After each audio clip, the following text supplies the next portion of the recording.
Bonjour, je m'appelle Alice de France, je suis thérapeute spécialisée dans un accompagnement qui se fait avec le vêtement. Et moi je suis Nicolas Morand et je suis thérapeute depuis 16 ans. Je me suis spécialisé dans la découverte et la réalisation de la mission d'âme. Et j'ai rencontré Alice en 2019 au cours d'une retraite silencieuse. Et on a découvert ce couvent. C'est l'ancien couvent des Sœurs de la Miséricorde. On l'a trouvé au hasard d'une annonce sur Le Bon Coin. On a découvert en contactant l'agence immobilière qu'elle était à 400 mètres de chez nous. Donc on a vraiment pris ça pour un signe.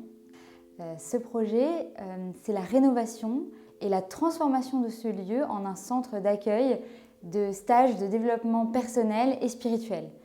Il a pour but d'accueillir des thérapeutes avec leur groupe. À notre disposition, on aura dans ce lieu un grand corps de bâtiment avec des espèces de restauration et des chambres. L'ancienne chapelle qui est vraiment dédiée à ce lieu, elle est très belle, le son y est très beau. Il y a même encore les vitraux d'origine et on pourra y travailler de la méditation, le son, les prises de voix, pourquoi pas le théâtre. Une multitude de choses sont possibles. Et pour une partie plus manuelle, plus créative, on aura l'ancien lavoir qui sera transformé en atelier d'artistes pour peindre, faire de la poterie, etc. Tout est possible. Dans la continuité des bâtiments, on a une cour intérieure, puis un jardin, avec une vue assez dégagée sur le lac de la Ferté-Macé et la campagne environnante. On est juste à côté de la chapelle et on ressent ici un bien-être, une paix, alors que autour on n'est pas isolé et pourtant on se sent protégé, on se sent comme dans un cocon. Et le grenier, qu'on va transformer en une immense salle de pratique modulable. C'est aussi un lieu où on va travailler nous, on va recevoir des thérapeutes avec leur groupe. Et puis une pièce particulière. La chambre de Shungit.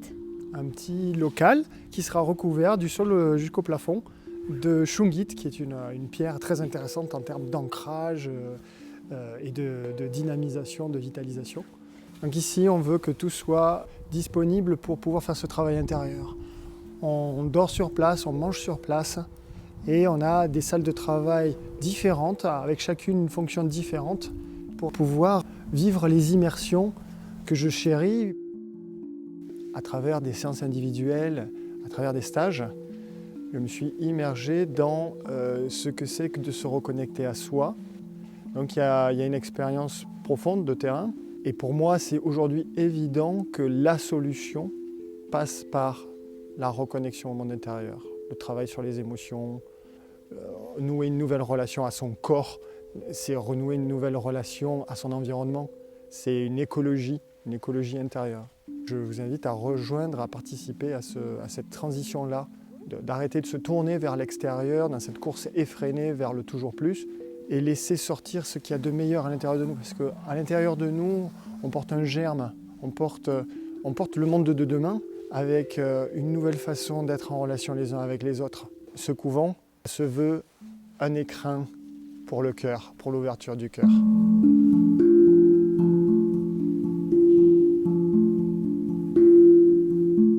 L'avenir de l'humanité passe par le développement des communautés. À terme, il y aura un lieu pour y accueillir une communauté que nous désirons la plus large possible. Et en nous aidant à réaliser cette étape, vous nous aidez à réaliser ce projet plus vaste de création d'une communauté et d'un lieu pour abriter cette communauté. Voilà, vous avez tout vu et vous savez tout. Maintenant, ce projet a besoin de vous et de vos contributions. Il y a plusieurs paliers. Le premier est à 20 000 €. À 20 000 €, on sécurise l'achat du lieu. À 50 000 €, on peut faire les travaux de remise aux normes, la rénovation de la toiture et aménager la grande salle du grenier qui sera la salle de travail. À 80 000 €, on double la capacité d'accueil pour la faire monter à 30 personnes et on pérennise le projet. Et à 100 000 €, on augmente encore la capacité, on peut aller jusqu'à 45 personnes et entretenir le patrimoine, la rénovation des vitraux, etc. On compte sur vous. Merci.